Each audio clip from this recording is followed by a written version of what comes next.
Welcome back to our podcast where we discuss everything sales. I'm your host David, and today I have Steve Clemens, my business partner, who's going to have a chat with me today around what do you require to be successful in the sales industry. Quite a broad topic. I'll just let everyone know that before Steve and I got given the topic, or Cass, the lady behind all the magic, gave us the topic, and we both wrote down our ideas and they were both completely different.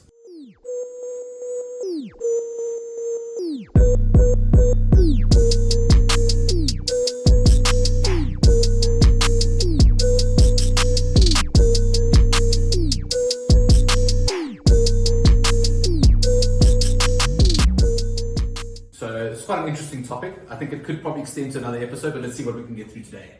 Steve, what did you write down for this? Okay, so I took a very business to business approach. I think that's yes, we're talking business to business, we're not talking business to consumer here.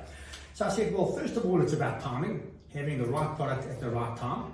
Yeah, we see that's quite big at the moment. Critical. You could have right product, wrong time. You can have right time, wrong type of product. I think having the right product at the right time, it's like almost comes down to a luck thing. A lot of people don't realize they have the best technology in the world, but if it's not the timing is not right, not going to happen. So right product, right time is the first thing.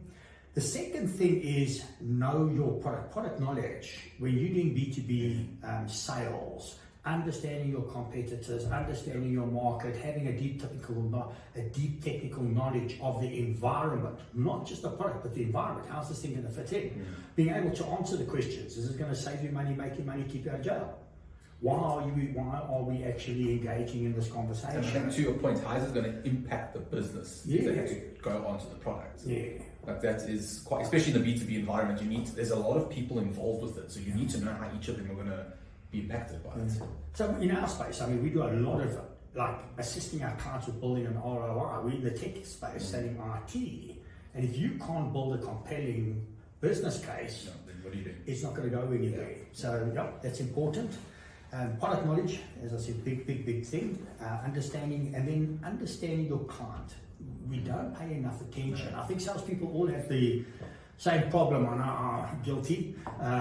You talk too much and you don't listen enough. You don't ask enough questions. And so what you do is you just kind of blast the guy. And weirdly, when you do a review on a session, the meetings that go the best are the ones with the customer. And I took it from a customer perspective. Yes. The customer did most of the talking. Yeah. If you get that right in an engagement, a sales engagement, success. So stop talking and listen more. But how do you, everyone talks about that topic. Everyone always mentions, you've got 2 ears, 1 mouth, whatever. How do you think it's consciously paying attention? So I always relate it to a date. Yeah. Like if you're going to go on a date with someone and you're doing all the talking, I don't think it's going to go anywhere unless you're coming in with loads of money and I don't know. Got a nice car. Yeah, okay, there we go. We'll leave it at that and stop there. How do you get someone to actually consciously think about it? Yeah. That they need to listen, ask the question and then stop. Yeah. No, people have the habit, and especially people who've got deep product knowledge tend to talk too much. They just do. I mean, I'm thinking of some of the best engagements we've had and the worst engagement we've had.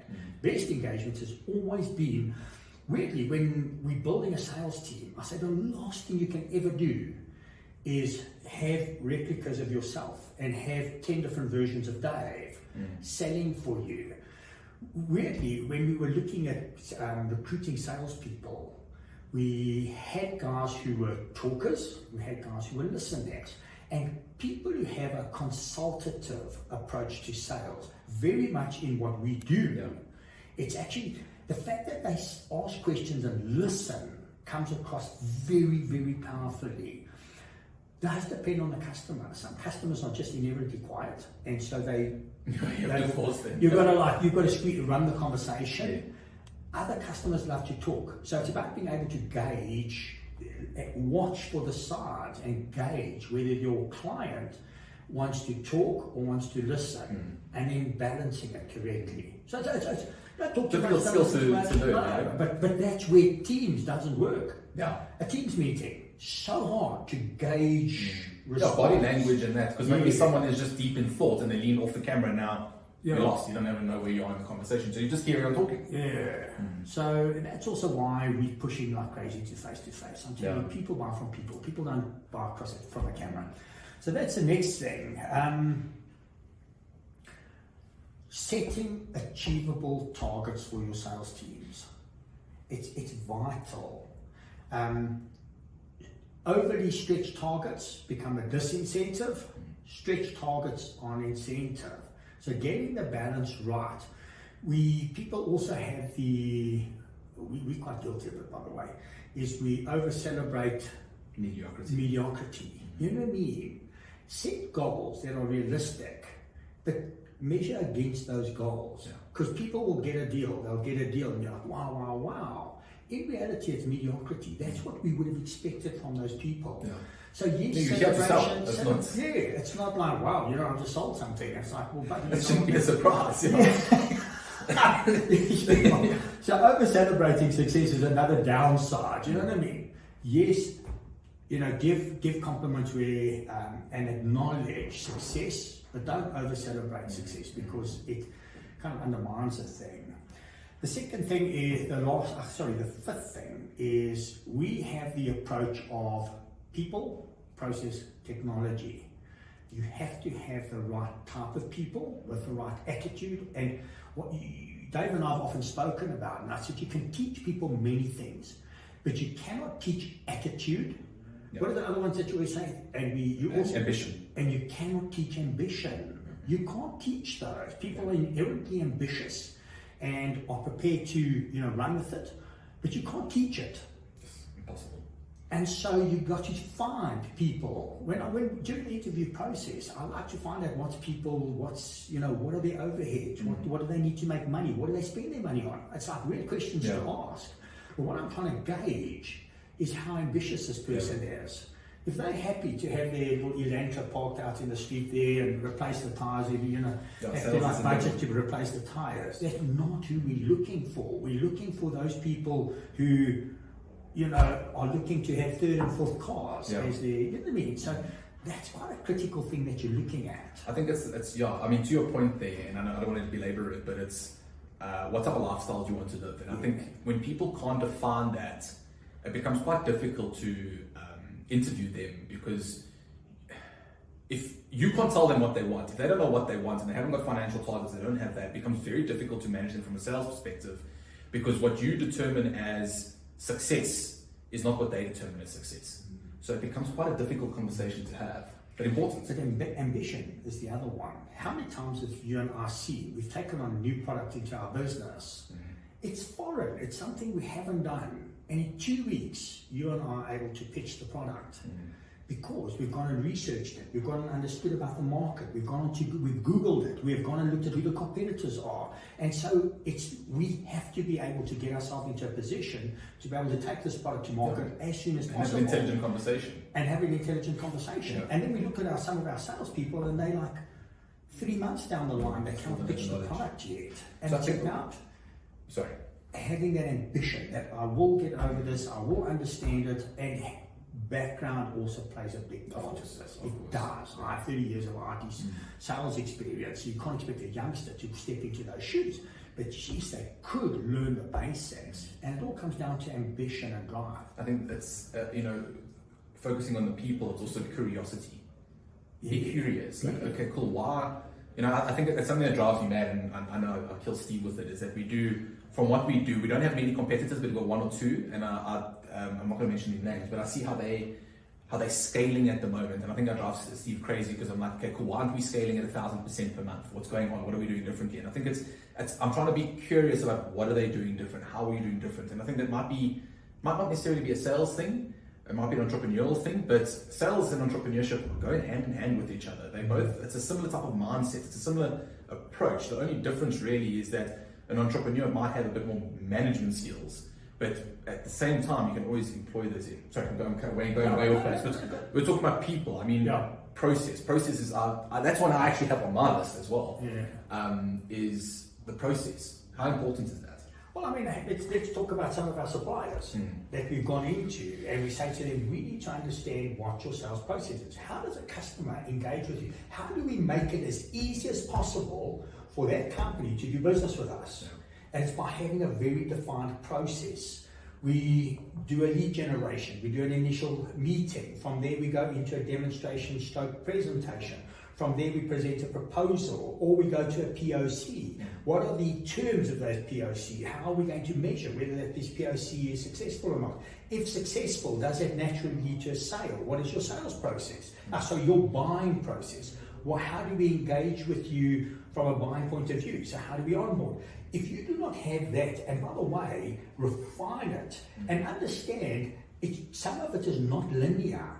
While you're busy during demos, presentations, proposals, you should already be talking commercials. You should already be talking about onboarding. So because people seem to think that this is a linear thing, it's not. You need to jump in. Yeah, it can happen. A lot of that can happen in parallel to try and reduce the sales cycle.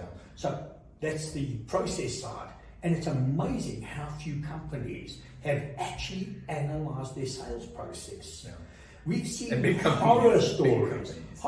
One of the big logistics companies where that sales guy goes out into the field and he'll engage with one of the big retailers to do, for example, perishable deliveries. And he comes back to the business and he has to go and sees the operations manager. The operations manager discusses at a high level and they start putting together a bit of a document. Once that's finished, it goes to finance. Once finance is finished with it, it goes to legal. Once legal's finished with it, it goes to exco.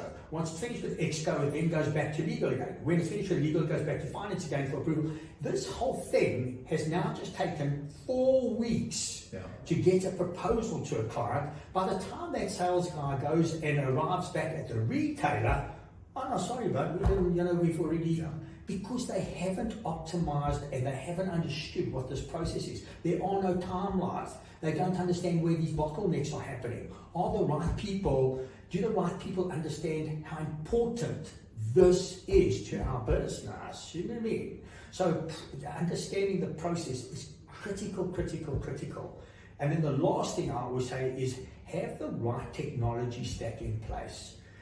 You cannot improve what you don't understand and that you haven't measured.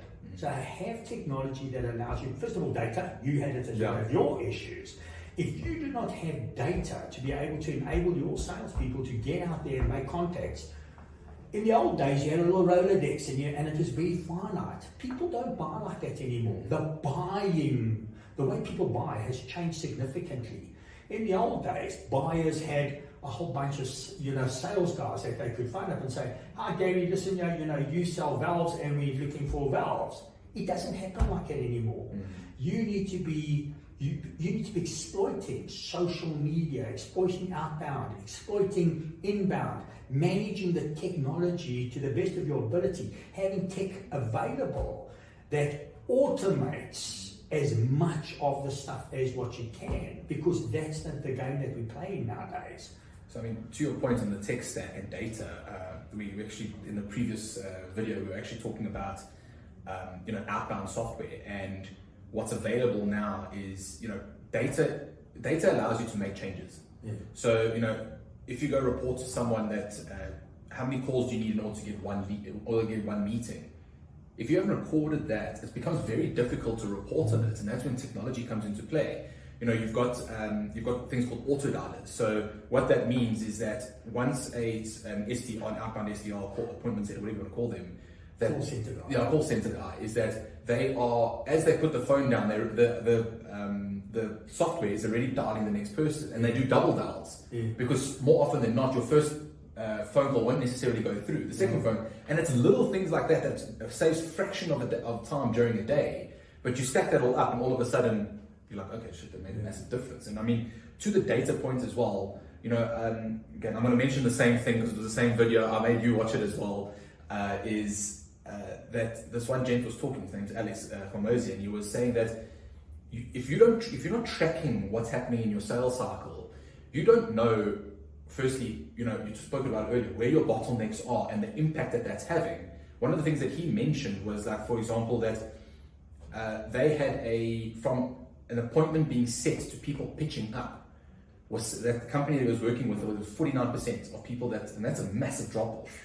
And he said that, he increased that to 70%. And yes, you can see it as a 21% increase, but it's not. It's actually, it's what, 40, it's about it's a 50 to, yeah, it's about a 50% increase that they've had on that. And if you go down the chain, that results in like 3, 4, 5 more deals a month that's coming through there. And I think it's, if you don't have the data backing it up, it becomes very difficult in order to make those type of decisions.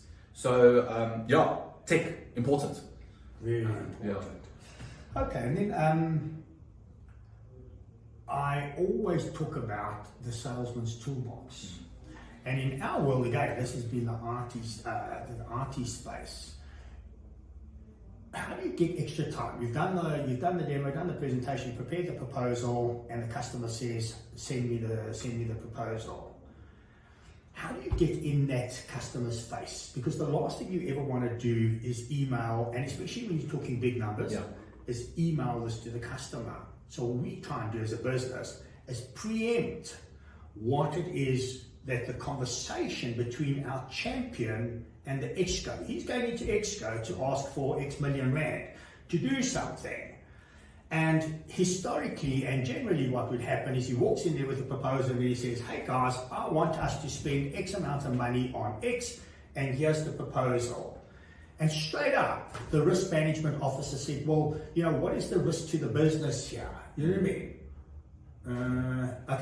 Okay, cool guys, listen, can we bring this, we'll take this offline and we'll bring it up at the next meeting. And the next time the exco meets again, RT stands up and says, "Well, what resources are required from RT?"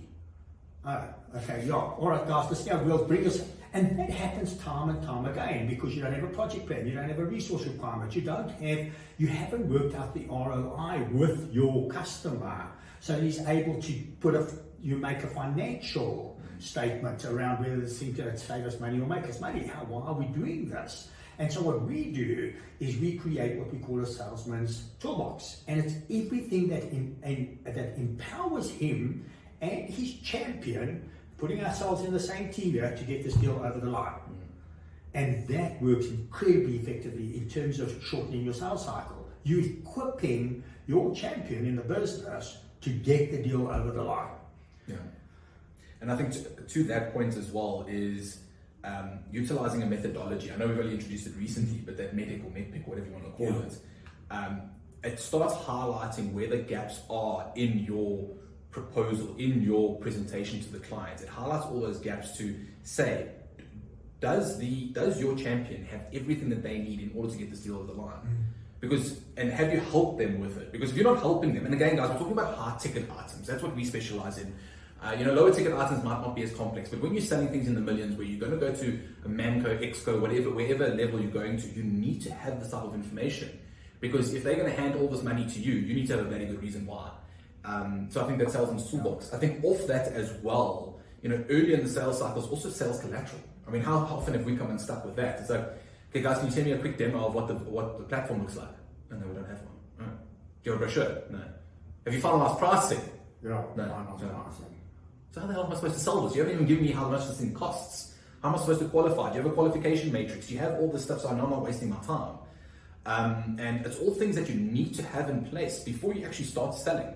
And I think it's something that, especially startups, I think the younger companies, and even older companies, we've seen it with older companies actually as well, that they don't think about this. They put so much pressure on their salespeople to drive sales, and the guys are actually not equipped. They're sitting there, it's like, I don't have enough to actually go and give it a proper attempt. I'm competing with all these other people that have all this stuff, and I'm actually at a disadvantage. Yeah. So, yeah. And in closing, I would say know your customer. Yeah, okay. Culturally, things work differently. We have a supplier at the moment, and they say, "Oh, we're coming towards quarter end. We've got 3 deals that are sitting at like 80%. Hey, why don't we offer them a 25% discount and get the deal over the line?" Culturally, that gets stuck in South Africans' throats. It's, why did you give me a number and then drop your pants on it because you need to make a number? So were you trying to rip me off in the beginning? So that's interesting how South Africans Americans think that that's the way you sell. Culturally in South Africa, it doesn't work like that. Second of all, if you know your customer, you should be able to understand, for example, things like budget. Yeah. Where is this budget coming from? Is it coming as a capex or are we going to try for an OPEX? And you need to understand that because you need to price it differently. Right, guys, this is an off-balance sheet. OPEX, we're giving you a structured finance deal, this is what it is. Because we know you don't have budget. Yeah. Or, look guys, we've got the 2 bar hanging around, we've got the money, so we want to now put in whatever discounts you can. Yes. But don't retrospectively Yes, go, yeah. if you understood who your customer was, you understood what his budget was, you're giving the best you can for that money. The last thing you want to do is drop your pants at the last minute. You know what I mean? So knowing your customer important. is critical to getting deals over the line. And I would always say that if you know your customer well enough, you in his team when he's taking. So you're not talking across the table. You're talking on the same side of the table. Yeah, we're in the same team, and so I use words like, "How are we going to get this deal over the line? How can I help you with this? How do we going to?" You know what I mean? We. Yeah. So that we're in the same team on this, into his business, and that's a great selling technique. Yeah. No, I completely agree with you. Anything else? No, that's it. Trying to see on my list. I think we've covered all of them. The last thing I want to say before we close is that something you said to me is, people asked about what's a good sales training. So I actually asked Steve, what's the best sales training he's been on? And his answer was very interesting. Time management. Yeah. That's the best sales training that he's ever done, is time management. Because all those other sales trainings are all exactly the same. They're all very similar. But I thought that was quite an interesting one and a good thing to finish off on. So thanks, Steve. Thanks, Cass. Thank you, guys. Thanks for listening.